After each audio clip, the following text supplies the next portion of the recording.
السلام علیکم، welcome to our YouTube channel Novelistan. اگر آپ ہمارے چینل پر نئے ہیں تو ہمارے چینل کو سبسکرائب کیجئے، لائک کیجئے، کامنٹ کیجئے اور بیل آئیکن کو پریس کیجئے۔ اور آج کے اس ایپیسوڈ میں ہم لے کے آئے ہیں روزانِ زندان سیزن 2 کا ایپیسوڈ 19 پارٹ 1 بائی ملائکہ رفیع۔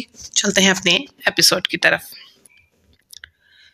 شہزام نے میرا کو نرمی سے دور کیا اور ایک گہری سانس لی، جیسے کسی اندرونی جنگ سے گزر رہا ہو۔ میں اسٹڈی روم میں سوؤں گا، اس نے دھیمے لہجے میں کہا، مگر اس کے الفاظ کے پیچھے چھپی بے بسی اور الجھن کو محسوس کرنا مشکل نہ تھا۔ میرا نے فوراً اس کے ہاتھ تھام لیے، آنکھوں میں پریشانی اور دل میں سوالات کا طوفان لیے۔ شہری کیوں؟ ہم اس طرح بچے کیسے پیدا کریں گے؟ اس کے لہجے میں محبت اور مایوسی کی آمیزش تھی۔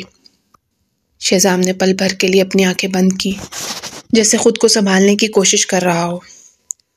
کیا تمہیں مجھ سے نفرت ہو گئی ہے میرا کی آواز لرز گئی، جیسے وہ اپنے سب سے بڑے خوف کا سامنا کر رہی ہو۔ نہیں میرا، مجھے تم سے نفرت نہیں ہے۔ اس کی آواز بھاری ہو گئی۔ مسئلہ مجھ میں ہے۔ شہزام کی آنکھوں میں ایک گہری تھکن اور بے بسی کی جھلک تھی۔ اسے لگ رہا تھا کہ وہ اپنے الفاظ میں وہ سب بیان کرنے میں ناکام ہو رہا ہے جو اس کے دل میں چل رہا ہے۔ تم یہ بات نہیں سمجھ سکو گی۔ میں خود بھی نہیں سمجھ پا رہا، اس نے آہستہ سے کہا۔ وہ جانتا تھا کہ میرا اس سے محبت کرتی ہے۔ وہ جانتا تھا کہ وہ خود بھی میرا سے بہت محبت کرتا ہے، مگر ہر بار جب وہ دونوں قریب آتے، اس کے دل میں ایک عجیب سی بے چینی جاگ اٹھتی۔ اسے ایسے لگتا جیسے کوئی اندیکھی دیوار اس کے اور میرا کے درمیان کھڑی ہو جاتی ہے۔ ایک ایسا خوف یا احساس جس کا کوئی واضح نام نہ تھا۔ جب بھی میرا قریب آتی، اسے ایک عجیب سی اسمیل محسوس ہوتی ہے، جیسے کوئی چیز اس کے دماغ میں زہر گھول رہی ہو۔ اس کا سانس گھٹنے لگتا ہے اور جیسے ہی وہ اسے چھونے لگتی ہے، اسے لگتا ہے جیسے یہ سب غلط ہے، جیسے یہ ٹھیک نہیں۔ ایک عجیب سی نفرت محسوس ہوتی۔ شہزام نے سر جھکا لیا۔ اس کی نظریں زمین پر جم گئیں۔ مجھے نہیں معلوم یہ کیا ہے میرا، مگر یہ چیز میرے بس میں نہیں ہے۔ میں تم سے محبت کرتا ہوں، لیکن جب بھی ہم قریب آتے ہیں، میرا دل مجھ سے بغاوت کرنے لگتا ہے۔ اس کے الفاظ میرا کے دل میں تیر کی طرح اتر گئے، مگر وہ جانتی تھی کہ صرف اس کی تکلیف نہیں، بلکہ شہزام کی اپنی جنگ تھی جو اسے اندر سے توڑ رہی تھی۔ کبھی کبھی وہ سوچتا کہ شاید اس کے اندر ایسا کوئی مرض ہے جو اسے عورتوں کے ساتھ تعلقات بنانے سے روکتا ہے۔ میرا نے کئی علاج کیے، سیشنز کے ذریعے اس مسئلے کا علاج کرنے کی کوشش کی تھی، مگر کچھ فائدہ نہیں ہوا۔ اس کے چہرے پر مایوسی کی لکیریں آ گئیں۔ کیوں نہیں؟ تم خود کو ڈاکٹر سے چیک کرواؤ۔ میں مزید یہ سب نہیں برداشت کر سکتی۔ مجھے تمہاری ضرورت ہے۔ اس نے اپنا ڈریس اتار کر اس پر جھک کر خود کو اس کے پاس پھینک دیا، لیکن چند سیکنڈ میں ہی ہمیشہ کی طرح شہزام نے اسے فوراً دور دھکیل دیا۔ وہ عورت جس نے اس کی حرکت متوقع نہیں کی تھی، نیچے گر گئی۔ وہ شرمندگی سے سوچتے ہوئے زاروں قطار رونے لگی۔ I'm sorry۔ اس نے اپنی جیکٹ اتاری اور اسے ڈھانپ کر بستر پر لے جا کر اسے لیٹنے میں مدد دی، اور پھر آخر کار کمرے سے باہر نکل گیا۔ جیسے ہی وہ کمرے سے باہر نکلا، میرا نے غصے میں بستر پر مکے مارنا شروع کر دیے۔ اسے یہ توقع نہیں تھی کہ 3 سال پہلے جس مرد کو اس نے جادو کر کے اپنے عشق میں مبتلا کیا تھا، وہ آج بھی اس کے ساتھ تعلقات میں آگے نہیں بڑھ پائے گا۔ کبھی کبھار تو وہ جب خود کو اس پر مسلط کرتی، اسے نفرت محسوس ہوتی۔ یہ 3 سال اور 11 مہینے ہو گئے تھے۔ وہ اس دباؤ والی زندگی میں تقریباً پاگل ہو چکی تھی۔ کبھی کبھار وہ واقعی چاہتی تھی کہ کسی دوسرے مرد کے ساتھ اپنے دبائے ہوئے جذبات کو آزاد کرے اور انجوائے کرے۔ اچانک ایک نامعلوم نمبر سے کال آئی۔ اس نے فوراً اسے نظر انداز کر دیا۔ چند سیکنڈ بعد اسی نمبر سے ایک تصویر موصول ہوئی۔ اس تصویر میں میرا بکنی پہنے ہوئے تھی اور ایک درمیانی عمر کے آدمی کے ساتھ بیٹھی تھی۔ وہ آدمی جاندار داڑھی اور ٹیٹو کے ساتھ نظر آ رہا تھا، اور میرا اس کے بڑے سے پیٹ پر بیٹھی مسکرا رہی تھی۔ اسے سرد جھٹکا لگا۔ یہ اس کا سب سے بڑا خوف تھا۔ جب فون دوبارہ بجا اس نے کال اٹھائی۔ فون سے ایک مرد کی گندی آواز آئی، ہاں ہاں میرا، مجھے نہیں لگا تھا کہ تم ملک چھوڑ کر آسٹریلیا کے امیر ترین آدمی سے شادی کر لو گی۔ تمہیں کیا لگتا ہے کہ شہزام سوری کیا کرے گا اگر اسے پتا چلے کہ تم نے پہلے مجھے بہکانے کی کتنی کوشش کی تھی؟ اس کا رنگ اڑ گیا۔ اصفر تم زندہ ہو؟ ہاں ہاں جی ہاں میں زندہ ہوں، ورنہ اس دنیا میں کوئی نہیں جانتا کہ تم کتنی سستی عورت ہو۔ اس نے دانت پیس کر کہا، تم واقعی بے رحم ہو۔ خوش قسمتی سے میں اس دن وہاں نہیں تھا، ورنہ پولیس میرے ساتھ ولسن اور باقی سب کو گرفتار کر لیتی۔ مجھے نہیں پتا تم کیا کر رہے ہو۔ اس نے جتنا ہو سکا اپنے اعصاب کو نارمل رکھتے ہوئے کہا۔ کیا تمہیں یاد نہیں؟ اس نے شیطانی ہنسی کے ساتھ کہا۔ تو اچھا، اب مجھے شہزام سے بات کرنی پڑے گی۔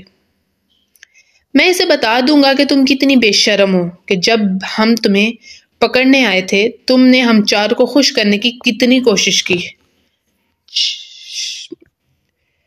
میں اس منظر کو کبھی نہیں بھولوں گا۔ میرے پاس کچھ اور تصویریں بھی ہیں، کیا میں وہ اس تک بھیج دوں تاکہ وہ جان سکے کہ اس کی گرل فرینڈ کتنی وحشی عورت ہے؟ چپ ہو جاؤ، تم کیا چاہتے ہو؟ میرا یہ سب سوچ بھی نہیں سکتی تھی۔ زیادہ کچھ نہیں، مگر کچھ پیسوں کی ضرورت ہے۔ کتنے پیسے؟ وہ بے صبری سے بولی۔ کیا $100 بلین ٹھیک رہیں گے؟ اصفر نے ہنستے ہوئے کہا، ویسے بھی اس بڑے شہر میں بور ہو رہا ہوں، آ جاؤ میرے ساتھ وقت گزارو۔ وہ اس وقت کانپ رہی تھی۔ بس کر دو، تم میرے لائق نہیں ہو۔ ہاں ہاں ایسا نہیں ہے کہ میں نے تمہیں پہلے آزمایا نہیں۔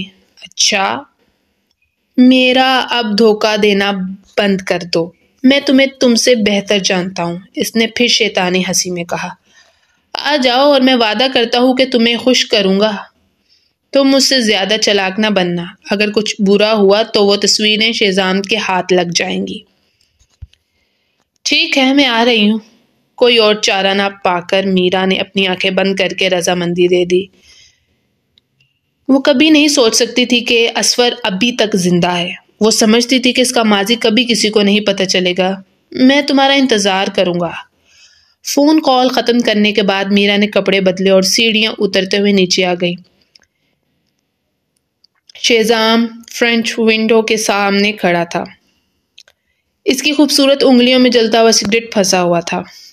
کھڑکی میں اس کا حسین چہرہ واضح طور پر منعکس ہو رہا تھا۔ ایسے مرد کے ساتھ جس کی شکل بے عیب ہو، کسی بھی عورت کو ایسی رات میں اس کے ساتھ کچھ برا کرنے کی خواہش ہو سکتی ہے۔ میرا کے چہرے پر ایک مایوسی کی جھلک آئی۔ شہزام وہ سب سے دلکش مرد تھا جسے اس نے کبھی دیکھا تھا، پھر بھی اس کی اس معاملے میں پریشانیاں تھیں۔ تم جا رہی ہو؟ اس نے اس کے بیگ کو دیکھتے ہوئے کہا۔ ہاں، میں اپنے دوستوں سے ملنے جا رہی ہوں، اب یہ سب بور ہو رہا ہے۔ اس نے اپنے بال کان کے پیچھے اڑسائے اور اپنے چہرے کو مزید غمگین بنانے کی کوشش کی۔ شہزام کے چہرے پر شرمندگی کا تاثر آیا۔ معاف کرنا، میں وعدہ کرتا ہوں کہ میں ڈاکٹر سے ملوں گا۔ ہاں ٹھیک ہے۔ وہ اصفر سے نمٹنے کے بارے میں سوچنے میں اتنی مشغول تھی کہ بس ایک جواب دیا اور جلدی سے ویلا چھوڑ دیا۔ کمرے میں مکمل خاموشی چھا گئی۔ شہزام نے سر جھکایا اور سگریٹ پینے لگا۔ ایک موٹا بلّا اس کے قدموں کے قریب آ کر میاؤں کرنے لگا۔ اس نے جھک کر فیدی کو سر پر پیار کیا۔ اگر میں بار بار ناکام ہو جا رہا ہوں تو کیا کروں؟ وہ آہستہ بولا۔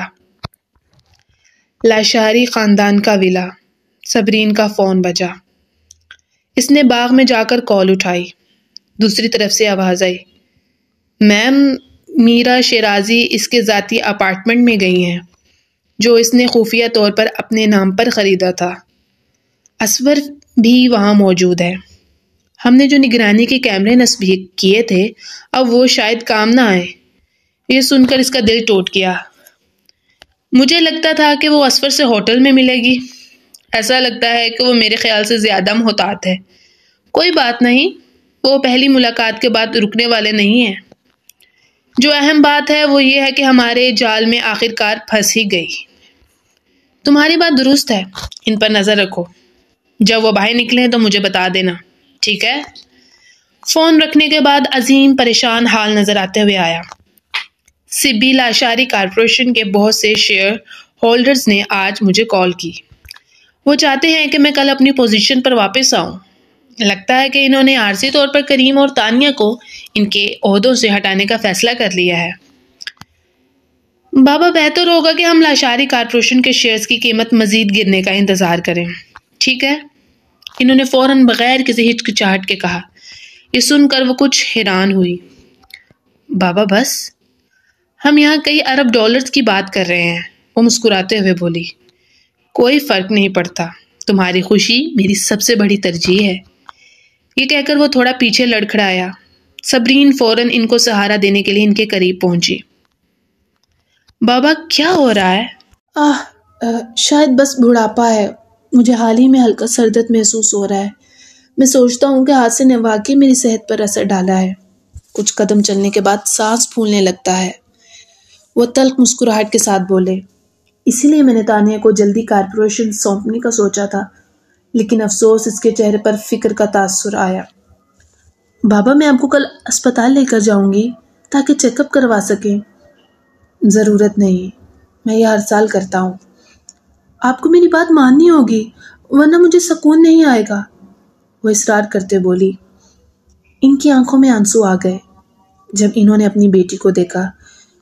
سبی، میں تمہیں اور تمہاری ماں کا بہت مقروض ہوں، میں کتنا بے بس ہوں۔ بابا سچ کہوں تو کبھی کبھی آپ سے نفرت ہوتی ہے، لیکن پھر بھی آخر کار میں آپ کی بیٹی ہوں، وہ کڑوی مسکراہٹ کے ساتھ بولی۔ عظیم خود کو کوس رہا تھا۔ سالوں تک کاروباری صنعت میں کام کرنے کے باوجود وہ غلط رستے پر چل پڑا تھا۔ اگلے دن صبرین عظیم کو کینبرا کے ایک نئے کھولے گئے اور معتبر اسپتال میں چیک اپ کے لیے لے گئی۔ چیک اپ کے نتائج صبح کے وقت آئے۔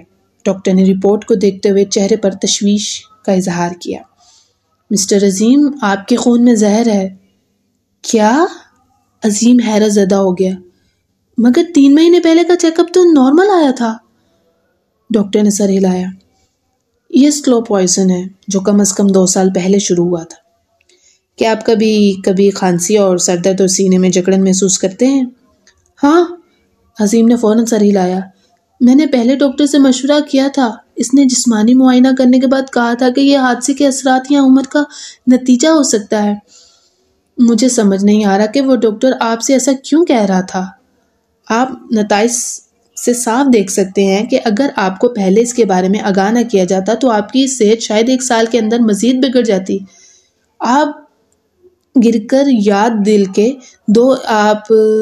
دل کے دورے سے اپنی زندگی سے ہاتھ دھو بیٹھتے۔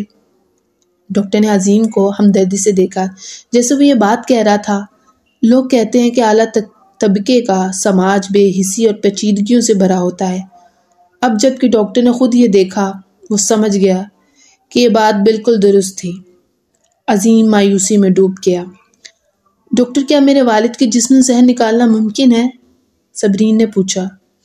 ڈاکٹر نے جواب دیا، ہاں یہ ممکن ہے، مگر وہ پہلے جیسا صحت مند نہیں رہیں گے۔ میں مشورہ دیتا ہوں کہ وہ فوراً علاج کروائیں۔ شکریہ۔ ڈاکٹر کا شکریہ ادا کرنے کے بعد صبرین نے عظیم کو سہارا دے کر دھندلے قدموں کے ساتھ باہر نکلے۔ عظیم کے مایوس چہرے کو دیکھتے ہوئے اس نے بے بسی سے کہا، یہ زہر کسی اپنے ہی شخص نے آپ کو خوراک میں ملایا ہے۔ وہ شخص آپ کی کمپنی یا ولا میں سے کوئی ہو سکتا ہے۔ مجھے یقین ہے جس ڈاکٹر نے آپ سے پہلے مشورہ کیا تھا وہ بھی رشوت لے چکا تھا، اسی لیے اس نے کہا تھا کہ آپ ٹھیک ہیں۔ تانیہ ہی تھی جو مجھے ہمیشہ وہاں لے کر جاتی تھی۔ عظیم نے مایوسی کے ساتھ اور تھوڑے طنز کے ساتھ کہا، میں نے کبھی یہ نہیں سوچا تھا۔ آخر کار میں نے اسے 20 سال تک پالا، اسے بہترین دیا۔ میں نے حتیٰ کہ یہ بھی سوچا تھا کہ وہ نہیں جانتی تھی کہ کریم اس کا اصلی والد ہے، اور رضیہ کے بارے میں میں نے اسے طلاق کے بعد چند ارب ڈالر دیے۔ رضیہ اور تانیہ واقعی خوفناک ہیں۔ یہ واقعہ یقینی طور پر ان سے جڑا ہوا ہے۔ صبرین نے اپنے ہونٹوں کو بھینچ لیا۔ وہ ٹھیک کہہ رہے تھے۔ خوش قسمتی سے وہ واپس آ گئی تھی۔ اگر وہ دیر سے واپس آتی تو عظیم پہلے ہی اپنی زندگی گنوا چکا ہوتا۔ مجھے پولیس کو اطلاع دینی چاہیے، عظیم نے غصے میں کہا۔ بابا اگر آپ ایسا کرو گے تو آپ صرف شور مچائیں گے۔ رضیہ اور تانیہ یقینی طور پہ اس شخص کو آپ کو خوراک میں زہر ملانے کا الزام لگا دیں گی، چونکہ وہ اتنی جرأت مند ہیں کہ اتنا سب کیا۔ مجھے یقین ہے کہ ان کے پاس ایک بیک اپ پلان بھی ہوگا۔ صبرین نے آنکھیں گھماتے ہوئے کہا، آپ اپنی جسمانی صفائی خفیہ طور پر کرانی چاہیے اور ظاہر کرنا چاہیے کہ آپ کو کچھ نہیں پتا۔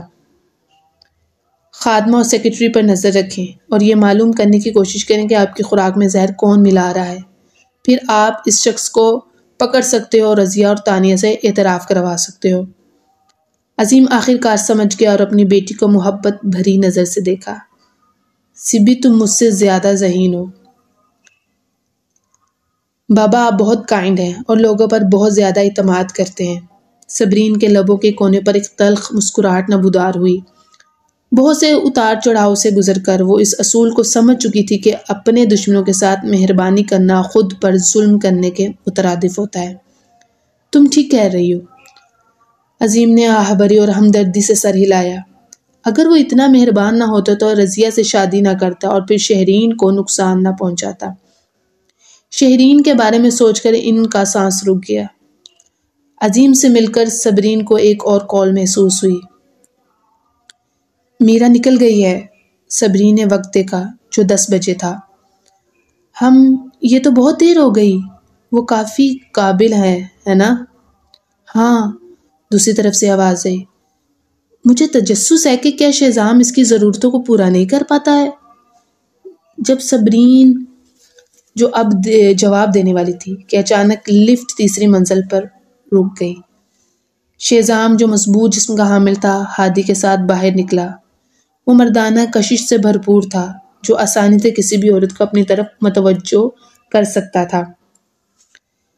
جب تینوں کی نظریں ایک دوسرے سے ملیں شہزام ٹھٹک گیا۔ صبرین کا خوبصورت چہرہ غیر معمولی ہو گیا جب اس نے اس کے پیچھے لگے بورڈ پر نظر ڈالی جس پر اینڈرولوجی یونٹ لکھا تھا۔ شاید وہ اسے مطمئن نہیں کر پاتا۔ مجھے ابھی کچھ کام نپٹانا ہے۔ خدا حافظ۔ اس نے کال کا بٹن بند کر دیا۔ جب شہزام نے مطمئن کا لفظ سنا تو اس کا خوبصورت چہرہ بے اختیار سنجیدہ ہو گیا۔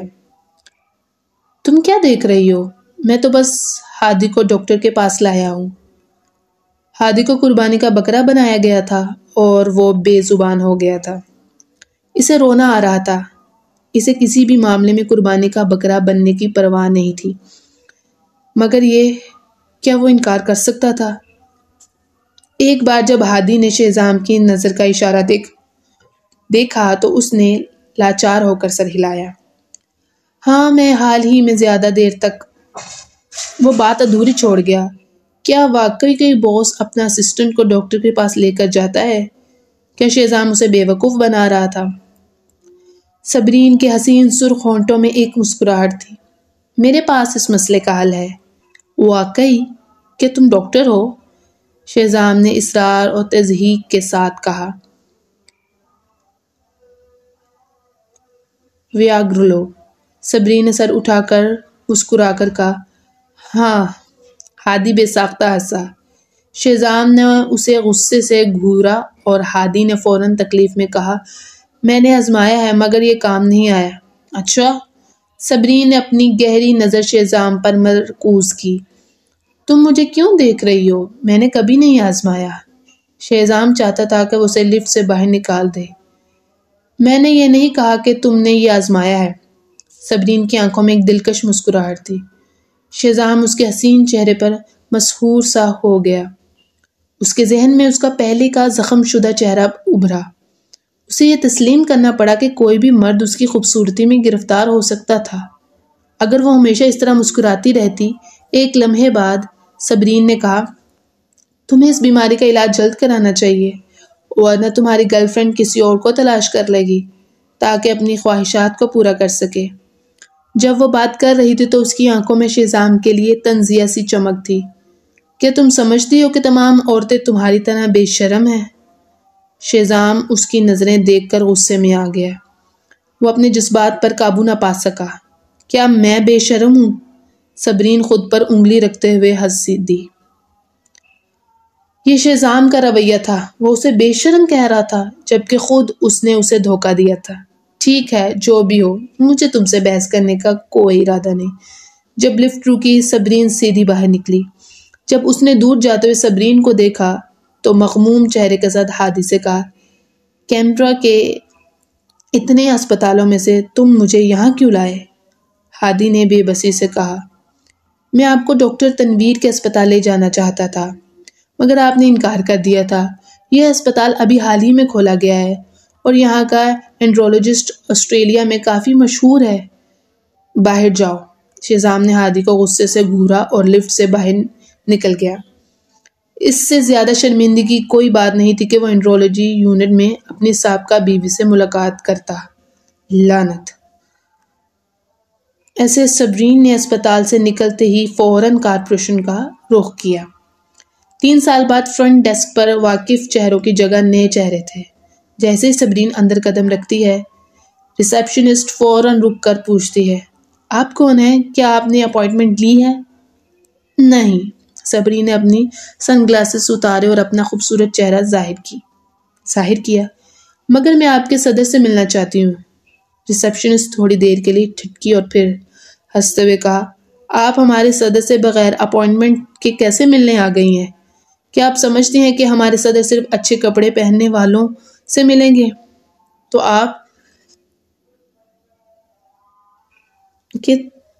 آپ تو سینڈی ٹرنر کی طرح کوئی مشہور شخصیت نہیں ہے۔ Sandy Turner? صبرین نے اپنی آنکھوں کے بل کو اٹھایا۔ سینڈی ہماری کمپنی کی نئی ایمبیسڈر ہیں۔ باہر جاؤ، ریسیپشنسٹ نے بے صبری سے کہا۔ صبرین کی مسکراہٹ تھوڑی سی اکڑ گئی۔ تو پھر آپ کا صدر کون ہے؟ آپ ہمارے صدر سے ملنا چاہتی ہیں اور آپ کو یہ بھی نہیں پتا کہ وہ کون ہے؟ ٹھیک ہے، ہمارا صدر میرا شیرازی ہے۔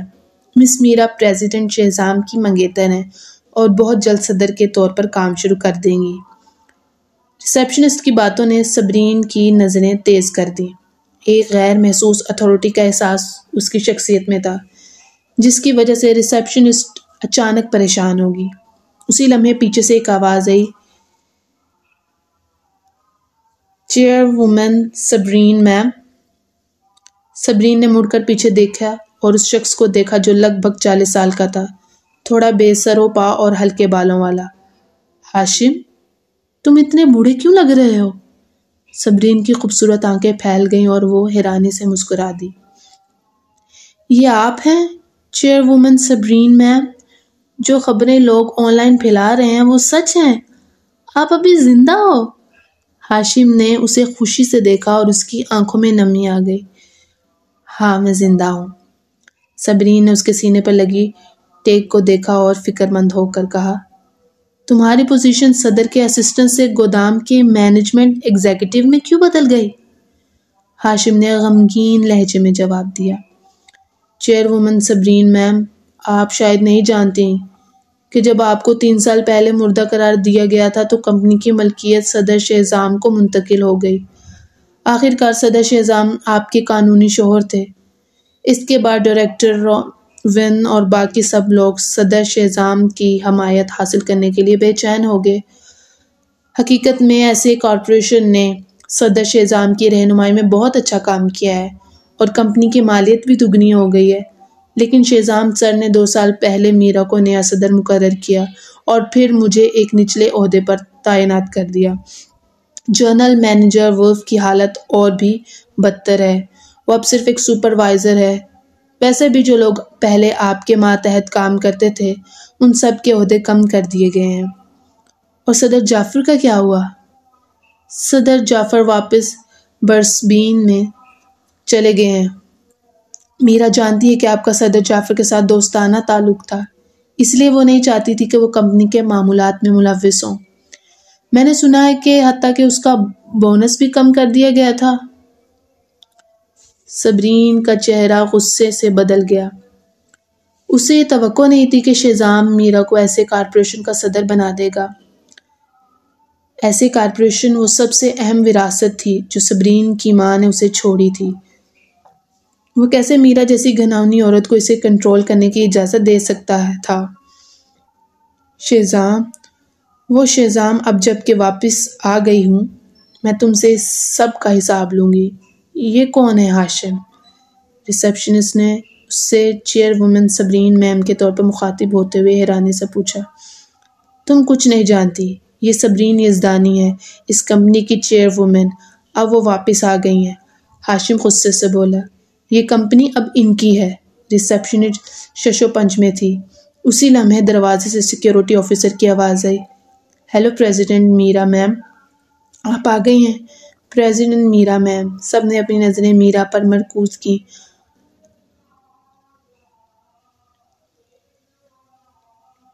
جو ہاؤنڈ سٹوڈ ڈریس میں ملبوس تھی اور ایک نرم مسکراہٹ کے ساتھ دفتر میں داخل ہو رہی تھی۔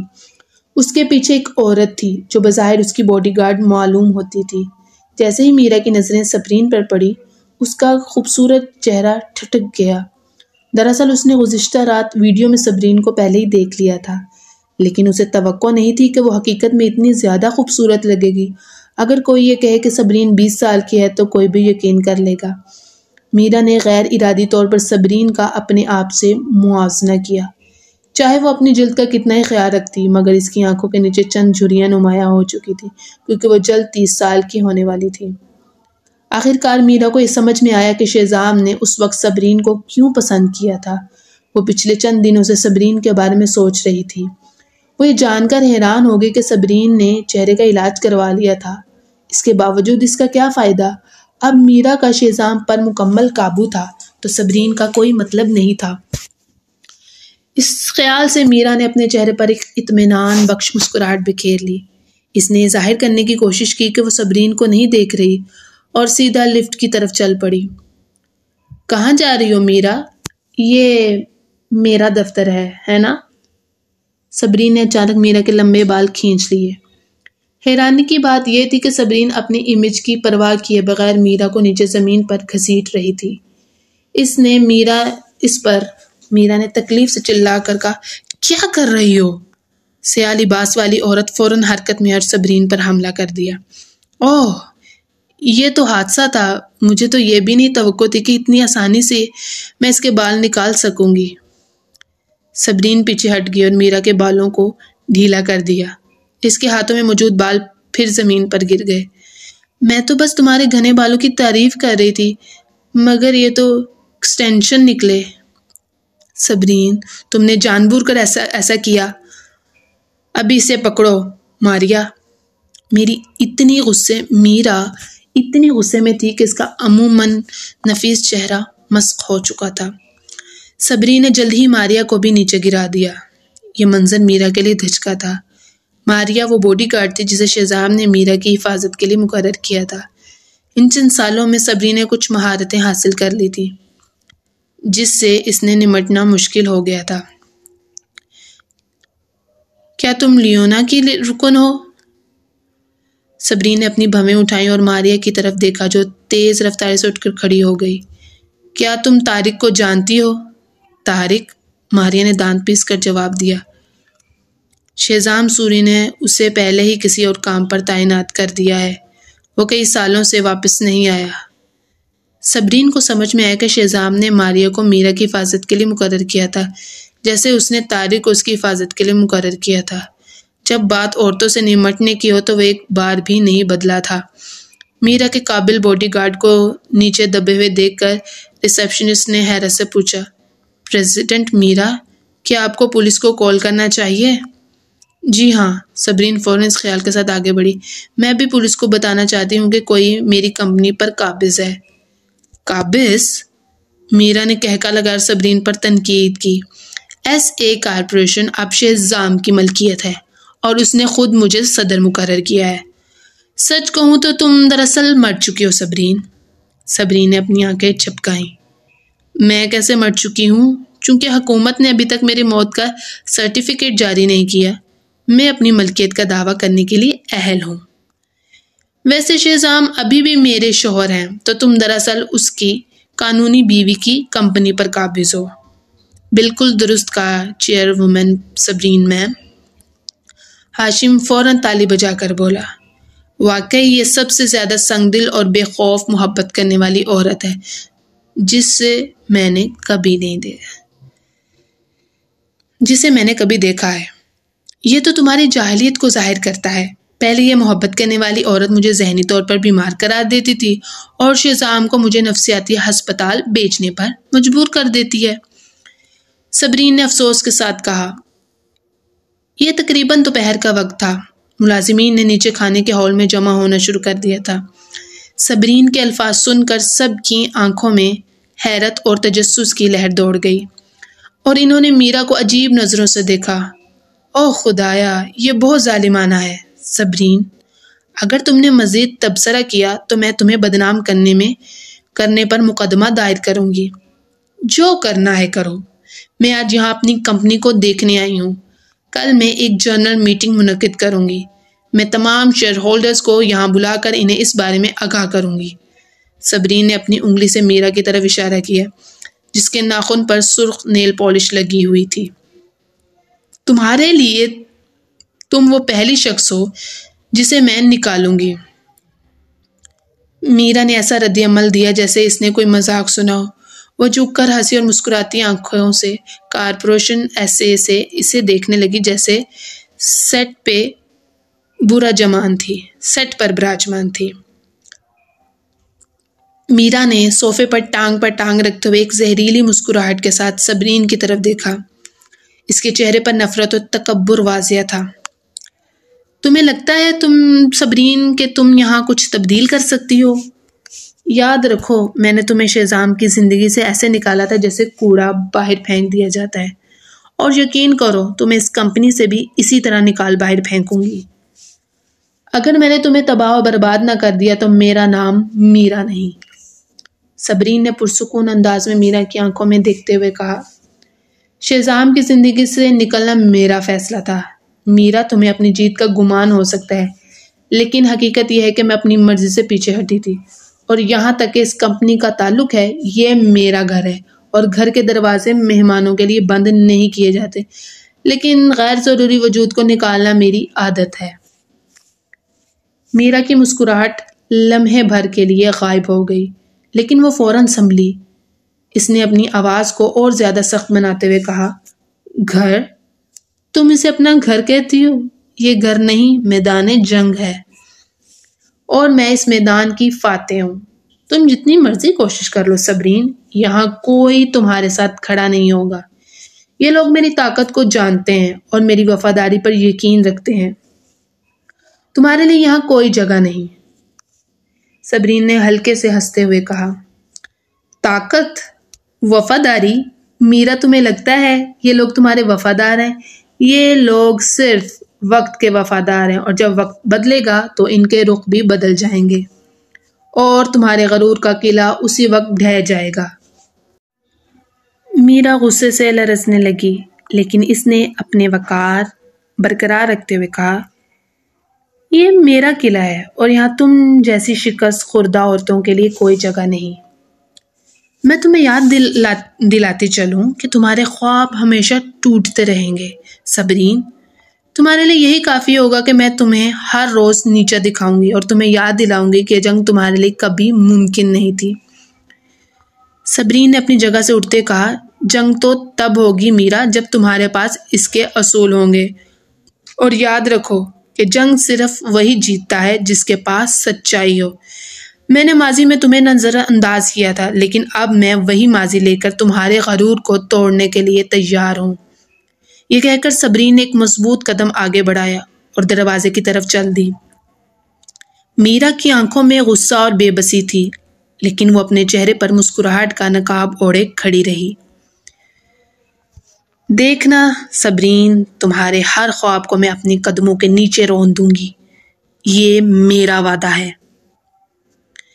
صبرین مڑی اور ہاشم کی جاب آئی ڈی کارڈ کو کھینچا۔ اب تم گودام کے انتظامیہ افسر نہیں ہو، میرے ساتھ آؤ۔ ٹھیک ہے۔ ہاشم خوشی خوشی اس کے پیچھے آیا، تاہم جیسے ہی ہاشم کمپنی کے دروازے سے باہر نکلا وہ گھبرا گیا۔ چیئرپرسن سمرین میم، میں نہیں جانتا کہ آپ کو یہ بتاؤں یا نہیں، لیکن جو کچھ بھی آپ سنیں برا نہ منائیں۔ کیا تم مجھے یہ بتانے والے ہو کہ حالات میرے خلاف ہیں کیونکہ شہزام میرا پر مہربان ہے؟ میرا نے مسکراتے ہوئے اس کی طرف دیکھا۔ ہاشم نے شرمندہ ہو کر کہا۔ ہاشم نے دھیرے سے کہا، لیکن میم میرا وہ کافی اثر و رسوخ رکھتی ہے۔ صبرین نے اس کی بات کاٹتے ہوئے کہا، میرا کا اثر صرف اس کی چالاکیوں میں ہے ہاشم، لیکن وہ قانون سے بالاتر نہیں ہے۔ میں کارپوریشن کی سب سے بڑی شیئر ایس اے ہولڈر ہوں اور یہ میرا حق ہے کہ میں اپنی جگہ واپس لوں۔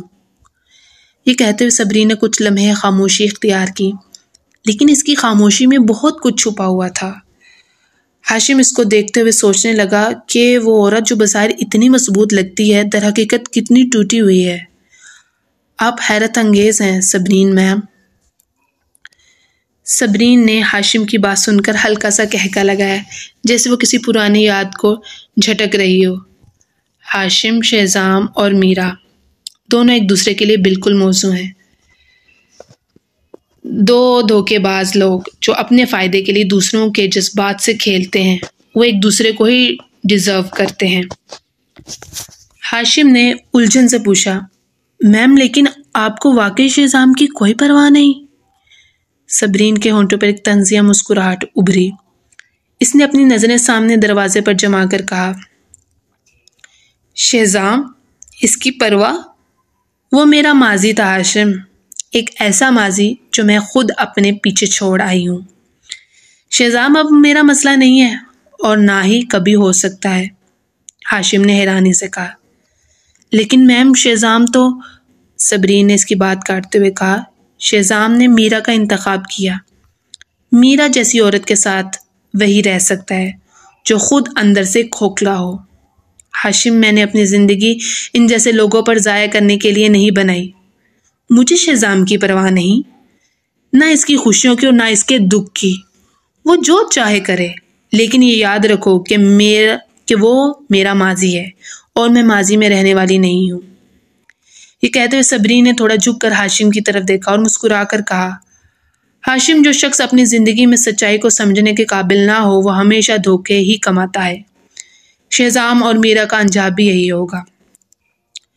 ہاشم نے دھیرے سے سر ہلایا، جیسے وہ اس کی باتوں کا مطلب سمجھ رہا ہو، لیکن صبرین کی گہری مسکراہٹ اسے مزید الجھا رہی تھی۔ وہ عورت جو کبھی شہزام کے لیے سب کچھ چھوڑنے کو تیار تھی، آج اسے مکمل طور پر فراموش کر چکی تھی۔ ہاشم نے صبرین کی آنکھوں میں ایک عجیب سی چمک دیکھی، جیسے وہ کسی بڑی جیت کی طرف بڑھ رہی ہو۔ چیئرپرسن میم، آپ واقعی حیران کن ہیں، صبرین نے ایک بار پھر ہلکے سے مسکرا کر کہا۔ ہاشم، یاد رکھو، جنگیں ہمیشہ میدان میں نہیں لڑی جاتی، جبکہ جنگیں دل و دماغ کے اندر بھی لڑی جاتی ہیں۔ اور جہاں تک شہزام کا تعلق ہے، وہ ایک ایسا ماضی ہے جسے میں نے خود پیچھے چھوڑ دیا تھا۔ میرا اور شہزام کی جوڑی ایک دوسرے کے لیے بہترین ہے ہاشم، صبرین نے آخری بار کہا اور آگے بڑھ گئی۔ ہاشم نے دل میں سوچا کہ وہ عورت جو اس وقت اپنی راہ پر اتنی مضبوطی سے چل رہی تھی، شاید کسی چیز یا کسی شخص کی محتاج نہیں رہی۔